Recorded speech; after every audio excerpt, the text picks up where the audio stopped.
Assalamualaikum warahmatullahi wabarakatuh. Hari ini kita akan melanjutkan materi kita tentang determinasi pada tumbuhan. Determinasi itu sendiri kalau diambil pengertian maka adalah membandingkan satu tumbuhan dengan tumbuhan lainnya yang sudah dikenal sebelumnya ya. Yaitu dengan cara kita cocokkan dengan tanaman yang sudah kita kenal sebelumnya. Jadi apabila ada satu tumbuhan yang kita tidak tahu namanya, kita cocokkan dulu dengan tumbuhan yang sudah dikenal. Apakah bentuk daunnya, kemudian bentuk akarnya, batangnya, dan lainnya ya. Tujuannya adalah untuk mencari tahu nama tumbuhan yang belum dikenal tersebut. Nah, cara mendeterminasi tumbuhan ada beberapa macam, yaitu yang pertama ingatan ya. Tapi ingatan ini biasanya agak sedikit kurang terpercaya ya. Kenapa? Karena kita manusia punya sifat lupa ya, kecuali ada catatannya. Lalu dengan bantuan orang, nah ini bisa memakai bantuan para ahli taksonomi untuk kita bertanya nama spesimen misalnya. Kemudian spesimen acuan ini biasanya adalah herbarium ya. Herbarium itu tujuannya adalah untuk mengawetkan tumbuhan juga bisa digunakan sebagai referensi untuk mengidentifikasi tumbuhan yang lainnya ya. Kemudian melalui pustaka, yaitu mungkin kalian di pustaka ada ketemu buku-buku yang penting masalah pengidentifikasian bisa dipakai ataupun determinasi. Kemudian melalui online ini melalui website ya, ada beberapa website bisa digunakan ataupun aplikasi online lainnya ya untuk mendeteksi suatu nama tumbuhan ataupun hewan.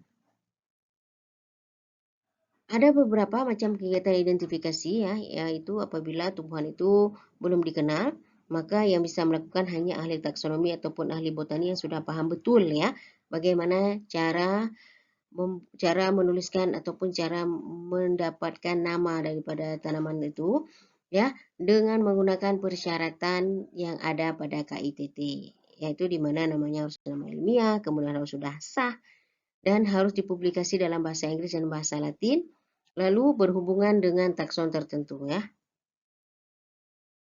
Apabila nama itu sudah kita kenal, sudah diketahui ya, artinya sudah punya nama ilmiah dan menempati salah satu takson ataupun kategori dalam sistem klasifikasi tumbuhan, dan aktivitas ini dapat dilakukan oleh siapa saja, tapi yang terpercaya sudah pasti ahli botani ataupun ahli taksonomi.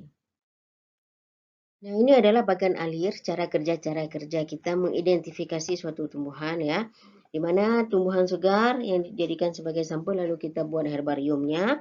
Setelah itu apakah kita gambar lagi ataupun herbariumnya itu kita buat serta ya. Kemudian lalu baru kita cari dengan kunci identifikasi.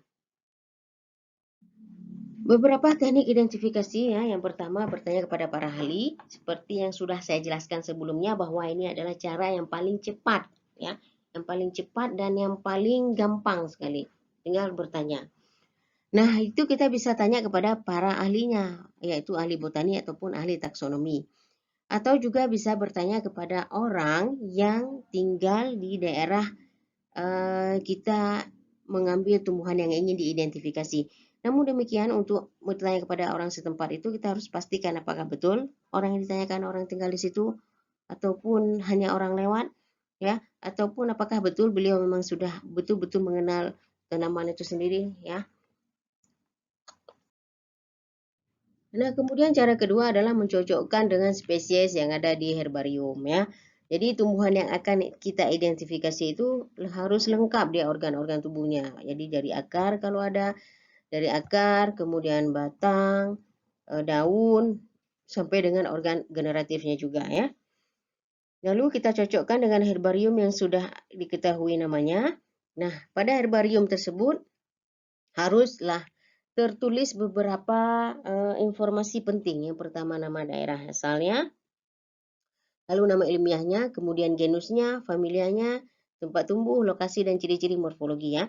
Jadi, ataupun dengan cara yang lain, kalau misalnya kita tidak punya herbarium, bisa dengan cara mengirimkan spesimen ke herbarium ataupun lembaga-lembaga. Contohnya seperti herbarium Bogoriense ya, yang ada di Bogor ya. Namun hal ini mahal ya. Jadi satu spesimen itu ada yang sampai 50.000, ataupun lebih ya. Bisa juga kita lakukan sendiri sebenarnya, yaitu dengan mencocokkan herbarium kalau ada, tapi kalau nggak ada terpaksa. Nah, jadi herbarium itu sendiri ada tumbuhan yang diawetkan dan bisa dijadikan referensi sebagai alat identifikasi tumbuhan yang lain. Nah, ini saya ambil dari website Kebun Raya ya, Kebun Raya di LIPI ini ya. Nah, jadi di sini juga bisa kita mengirimkan sampel lalu mereka identifikasi ya. Dan harganya itu mahal kurang lebih, saya nggak tercapture harganya. Kalau nggak saya lihat semalam apa kemarin, kalau nggak salah satu sampel itu sekitar 50.000 paling murah ya. Nah, ini di School of Life Sciences and Technology ITB juga menerima sampel untuk diidentifikasi. Jadi di sini malah harganya satu sampel tumbuhan itu 55.000, sedangkan sampel hewan itu 110.000. Ini di Herbarium Bogoriense ya. Jadi dari fotonya saja sudah nampak ini beberapa lemari yang isinya adalah spesimen ya, spesimen herbarium. Dan di atas meja bisa dilihat saya rasa beberapa amplop yang pastinya di dalamnya itu adalah spesimen yang akan diidentifikasi. Cara ketiga adalah dengan mencocokkan spesimen, mencocokkan ya tumbuhan yang ingin kita identifikasi dengan gambar yang ada di buku. Contoh buku yang sering sekali digunakan sebagai bahan acuan ataupun sebagai bahan acuan kunci determinasi ataupun identifikasi daripada tumbuhan adalah The Mountain Flora of Java. Itu yang ditulis oleh Van Stennis. Ini buku ini juga terkenal ya. Kemudian yang kedua, contohnya ada juga yang dipakai di Malaysia adalah buku checklist timber trees ya, Malayan Forest Record number 17. Jadi ini khusus tentang beberapa tumbuhan timber yang ada di hutan Malaysia. Ini sering sekali digunakan sebagai bahan untuk mengetahui beberapa spesies-spesies timber yang belum diketahui namanya ataupun yang sudah diketahui tapi kita tidak tahu. Lalu kita bisa cek namanya di buku ini. Selanjutnya adalah dengan menggunakan kunci determinasi. Jadi analisa tujuannya adalah untuk menganalisa ataupun untuk mengidentifikasi tumbuhan ataupun hewan. Dianggap sebagai metode yang paling tepat dan lebih ilmiah, merupakan kombinasi dari beberapa teknik ya. Tahapannya disusun sedemikian rupa sehingga di antara dua ataupun beberapa sifat yang bertentangan juga dituliskan dan akhirnya dapat ditemukan identitas sebenarnya daripada tumbuhan yang bersangkutan. Ada dua jenis kunci identifikasi. Ya, yang pertama kunci paralel dan yang kedua kunci bertaki ya. Ini cuma beda sedikit saja. Lalu ciri khas daripada kunci determinasi ini adalah sifat morfologi baik pada vegetatif dan juga pada generatifnya ya. Umumnya kuncinya itu tereminasi disusun untuk kategori tertentu, contohnya kunci marga, kemudian kunci suku, bangsa dan lainnya. Beberapa syarat dalam Menurut Vogel ada beberapa syarat kunci determinasi yang baik ya. Yang pertama, ciri yang dimaksudkan itu sudah harus ciri yang mudah diobservasi ya. Karakter internalnya itu dimasukkan apabila penting sekali. Jadi ciri yang mudah dimasukkan di sini adalah ciri morfologi.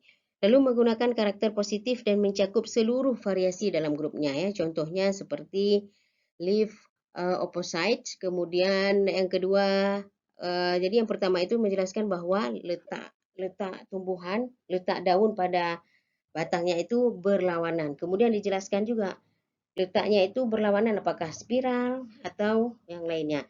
Ya, itu untuk perjelas. Kemudian yang kedua, jangan tulis seperti duduk daunnya itu berhadapan. Kemudian yang kedua, tidak berhadapan ya. Itu juga tidak boleh. Jadi harus lebih jelas dia. Yang dimasukkan tidak berhadapan itu seperti apa ya, ataupun yang dimaksudkan berhadapan itu seperti apa. Jadi di sini maksudnya contohnya seperti leaf opposite berarti letaknya itu berlawanan ya. Kemudian yang kedua leaf not opposite artinya tumbuhan letak daunnya itu tidak berlawanan. Nah, jangan seperti itu tapi harus dijelaskan dia. Jadi tidak berlawanan yang dimaksud di sini seperti apa ya.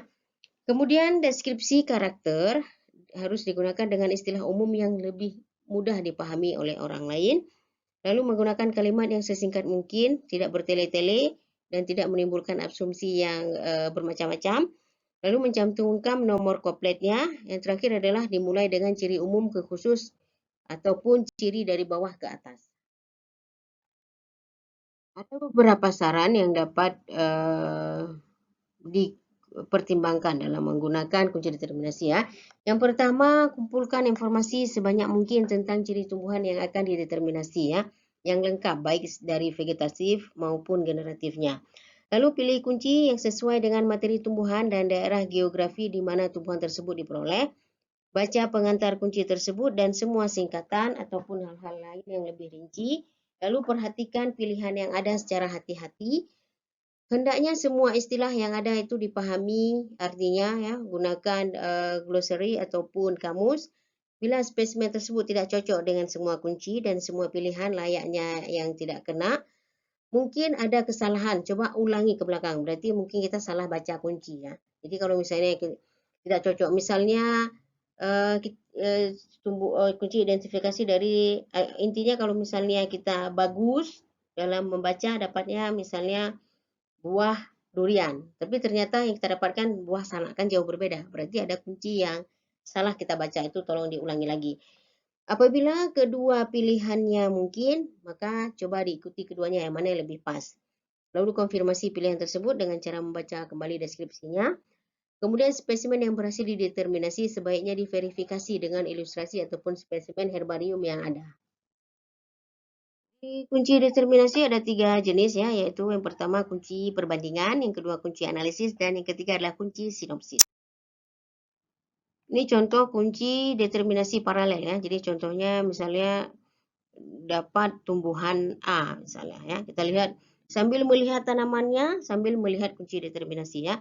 Jadi poin pertama yang bisa diidentifikasi adalah apakah pohon itu tegak ataupun semak.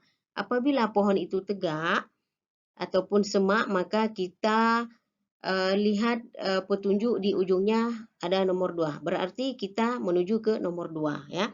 Nah, di nomor 2 itu kita lihat dulu lagi tumbuhan kita itu petalnya bagian dalam sangat berbeda dengan bagian luar. Petal tahu ya apa ya? Jadi petal, sepal, pistil itu harus ingat semua. Jadi seperti yang sudah penjelasan sebelumnya bahwa ada beberapa istilah, bukan beberapa, hampir semua istilah tumbuhan dan terminologi itu kita harus paham pada saat membaca kunci determinasi ya. Kalau enggak kerjaan bertambah, yaitu pada saat bertambah di sini maksudnya kita tidak tahu petal itu apa. Akhirnya kita cari tahu dulu petal itu apa. Akhirnya udah buang-buang waktu, udah habis waktu untuk cari terminologi dan sebagainya. Ada baiknya sebelum melihat kunci determinasi, kuasai dulu semua terminologi yang ada di dalam ilmu tumbuhan ya. Jadi nomor 2, A, petal bagian dalamnya sangat berbeda dengan bagian luar ya. Kalau itu sesuai dengan tumbuhan yang ingin kita identifikasi, langsung ke nomor 3. Begitu selanjutnya. Lalu ini contoh kunci bertaki ya. Kalau dilihat sih nggak beda jauh. Yang mana yang enak aja bagi kita. Apabila kita lebih suka dengan kunci paralel, kita lanjutkan identifikasi dengan paralel. Kalau bertaki ya.